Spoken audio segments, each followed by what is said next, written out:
নমস্কার বন্ধুরা, সবাই কেমন আছো? আশা করি সবাই খুব ভালো আছো, আর আমরাও তোমাদের ভালোবাসা আশীর্বাদে ভালোই আছি। আজকে আমি তোমাদের সঙ্গে যেটা শেয়ার করতে চলেছি সেটা হচ্ছে রথের দিনের ভিডিও। রথের দিনের ভিডিওটা করে রাখা হয়েছিল, কিন্তু বন্ধুরা সময়ের অভাবে আমি দিয়ে উঠতে পারিনি। আজকে অনেক দিন পর একটা ভিডিও পোস্ট করছি। তোমাদের যদি ভালো লাগে তোমরা ভিডিওটা প্লিজ দেখো, এবং ভালো লাগলে কিন্তু লাইক কমেন্ট শেয়ার করতে কেউ ভুলো না। রথের দিন বাচ্চাদেরকে রথ সাজিয়ে পুজো দিয়ে আমি জগন্নাথকে নিয়ে চলে গেছিলাম আমাদের বাড়ির সামনে কালীবাড়ি মন্দির। সেখানে যে রথটা থাকে, মন্দিরের যে রথটা, সেটা তোমরা দেখতেই পাচ্ছ। এই রথটা অনেকটা বড়। এই রথের মধ্যে জগন্নাথ দেবকে প্রণাম করলাম এবং ওখানে দক্ষিণা দিলাম, তারপরে কিন্তু রথটা টানলাম। আর ওটা হচ্ছে মা কালীর মন্দির। মা কালী কিন্তু এখানে প্রচণ্ড জাগ্রত। মা কালীকে প্রণাম করে চলে আসলাম মা কালীর সামনে। এই যে জায়গাটা দেখতে পাচ্ছ, এইখানটা অনেকটা এরিয়া নিয়ে বসার জায়গা করা আছে, তো সেখানেই বসলাম। আর দেখলাম কি একটা ছেলে একটা মেয়ের বিয়ে হচ্ছে। দেখো মা কালীর সামনে কত ভিড়।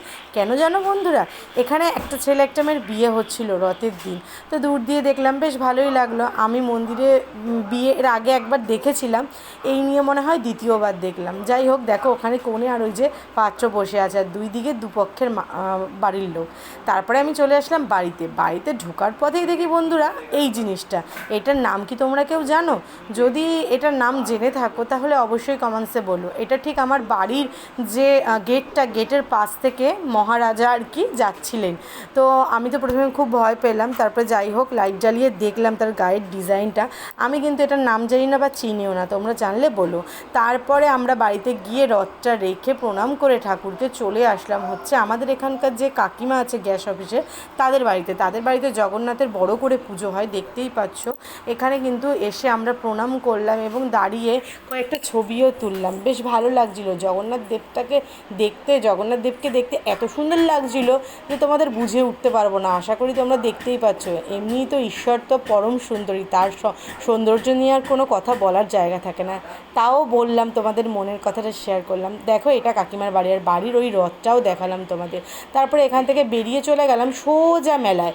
রথের দিনে কিন্তু আমাদের এখানে মেলা আসে, তোমাদের ওখানেও জানি সবার বাড়ির সামনেই মেলা টুকটাক বসে। কে মেলায় গেলে অবশ্যই কমেন্টসে বলো।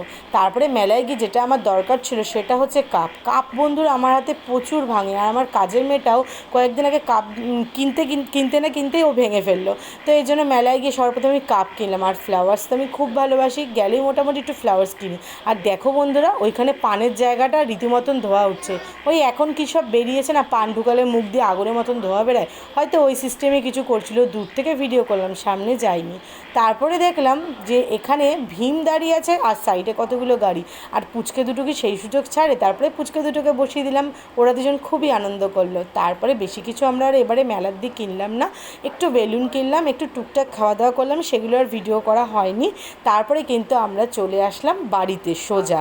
রথের দিন অনেক ঘোরাঘুরি, অনেক আনন্দ করলাম, পুরোটা তোমাদের সঙ্গে শেয়ার করলাম। তোমাদের কেমন লাগলো জানিও। টাটা বন্ধু।